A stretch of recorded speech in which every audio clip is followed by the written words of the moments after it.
So let's learn how to do linear relationship word problems. Now these are worth 40 points on the math section of the SAT, so definitely worth knowing. Our approach for these is going to be to identify linear relationship word problems. We're going to break down the question. We're going to build a formula to solve them. And lastly, we're going to solve a practice problem together. So how do you identify linear relationship word problems? Well, they're going to show up like a brick of text. And they're similar to this concept of linear equation word problems, where they kind of look like a misplaced reading question. There's so many words. But the difference is linear equation word problems are going to get you to get an equation of a line, while linear relationship word problems are going to relate one thing to another. An example of this would be that for every 3 apples, there are 4 oranges. So we're relating apples to oranges. So let's look at a formula for these linear relationship word problems. Step number 1, we're going to write down the information we are given and looking for. Step number 2, we're going to determine our relationship. And step number 3, we're going to use our info and this relationship to find the answer. So it tells us that a school is selling t-shirts to raise funds.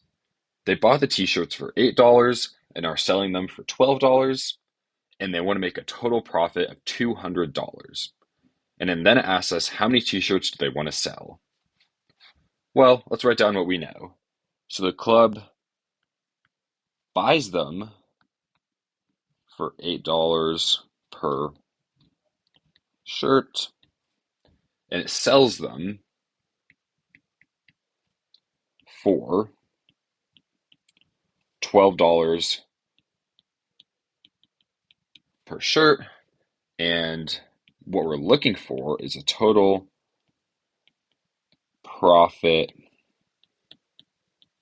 of $200. Okay, so let's look at the relationship between the profit per shirt and the total profit.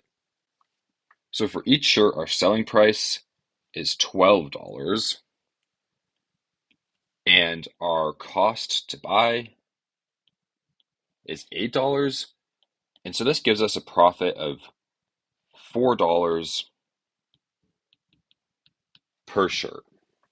Now, if we have a $4 profit per shirt and we're looking to make a $200 total profit, let's divide the total profit we need by the profit per shirt. This one is per shirt,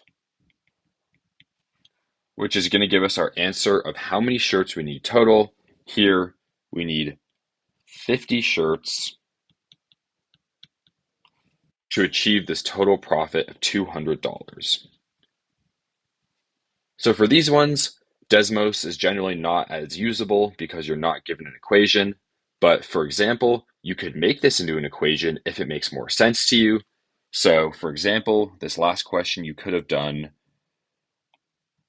12, which is the price that they're selling it for, minus 8, which is the price they buy it for, times X, which would be the number of shirts they need to sell, equals 200.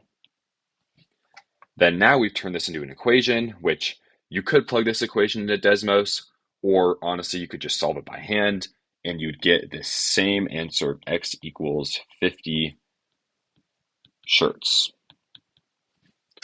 So while Desmos doesn't directly apply in this one, always keep it on the back of your mind if you get stuck in a problem, because a lot of times it can get you out of not understanding a problem and can give you the answer you need. So good luck.